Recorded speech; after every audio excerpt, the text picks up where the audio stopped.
নমস্কার বন্ধুরা, আজকে নিয়ে চলে এলাম দারুণ আরও একটা রেসিপি। তো চিংড়ি মাছ তো অনেকভাবে অনেক রেসিপি খেয়েছে, তো আজকে একটু নতুনত্বভাবে রান্না করার চেষ্টা করলাম। খেতে কিন্তু খুব সুন্দর হয়েছিল। আশা করি ভিডিওটি তোমাদের ভালো লাগবে। তো শেষ পর্যন্ত ভিডিওটি দেখার জন্য সবাইকে অনুরোধ রইল। প্রথমে চিংড়ি মাছগুলোকে কিন্তু কেটে নিয়েছি, মাছের শক্ত অংশটা ফেলে দিয়ে লেজের অংশটা আর মাথার শক্ত অংশটা কিন্তু রেখে দিয়েছি, এতে করে মাছটা দেখতে সুন্দর লাগবে। এবারে কড়াইটাকে হাই হিটে গরম করে নিয়ে সর্ষের তেল দিয়ে নুন হলুদ মেখে নিয়ে চিংড়ি মাছগুলোকে ভেজে নেব লাল করে।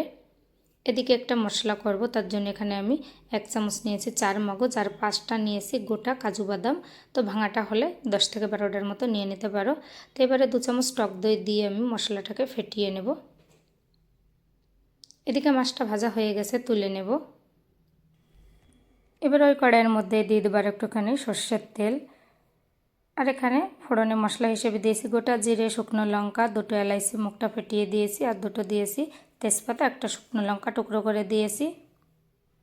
আগে থেকে একটা পেঁয়াজকে কেটে নিয়েছি, দিয়ে দেব। এবার একটুখানি নাড়াচাড়া করে নেব। দিয়ে দেব 1 টেবিল চামচের মতো আদা ও রসুন বাটা, দিয়ে একটুখানি মিশিয়ে নেব। এবারে দিয়ে দেবো নুন, হলুদ গুঁড়ো, লঙ্কার গুঁড়ো দিয়ে আবারও একসঙ্গে একটু মিশিয়ে নেব মশলাটাকে, না হলে নিচে পেঁয়াজটা লেগে যেতে পারে। গ্যাসটা কিন্তু এ সময় অবশ্যই লো ফ্লেমে রাখতে হবে। এবারে জিরে গুঁড়ো, ধনে গুঁড়ো দিয়ে আবারও একটুখানি মশলাটা মিশিয়ে নেব। আর এদিকে যে বাদাম আর চার মগজের পেস্টটা করে রেখেছিলাম দিয়ে দিলাম। মিক্সারটা ধুয়ে আর একটুখানি জলও দিয়ে দেব।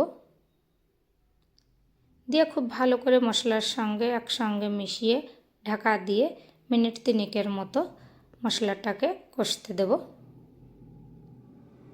মশলাটা কষানো হয়ে গেছে, দেখো তেলটা ছেড়ে দিয়েছে মশলার থেকে, গ্রেভিটা কিন্তু অনেকটাই সুন্দর হয়েছে। এবারে এর মধ্যে দিয়ে দেব জল। তো তার আগে মশলাটাকে খুব ভালো করে একটুখানি উপর নিচে করে মিশিয়ে নিলাম। এবারে জলটা দিয়ে বলক আসা পর্যন্ত অপেক্ষা করব। আর দেখতেই পারছো আমি কিন্তু খুবই অল্প মশলায় রান্না করছি, যেহেতু এখন গরমের সময় আর চিংড়ি মাছটাও কিন্তু খুব গরম, তার জন্য অল্প মশলায় রান্না করলাম। এবারে বলক চলে আসলে দিয়ে দেবো চেরা কাঁচা লঙ্কা, চিংড়ি মাছটা দিয়ে গ্যাসটা লো ফ্লেমে রেখে আরও 7 থেকে 8 মিনিটের মতো রান্না করে নেব। তো রান্নাটা কিন্তু হয়ে গেছে, আমি 8 মিনিটের মতো রান্না করে নিয়েছি।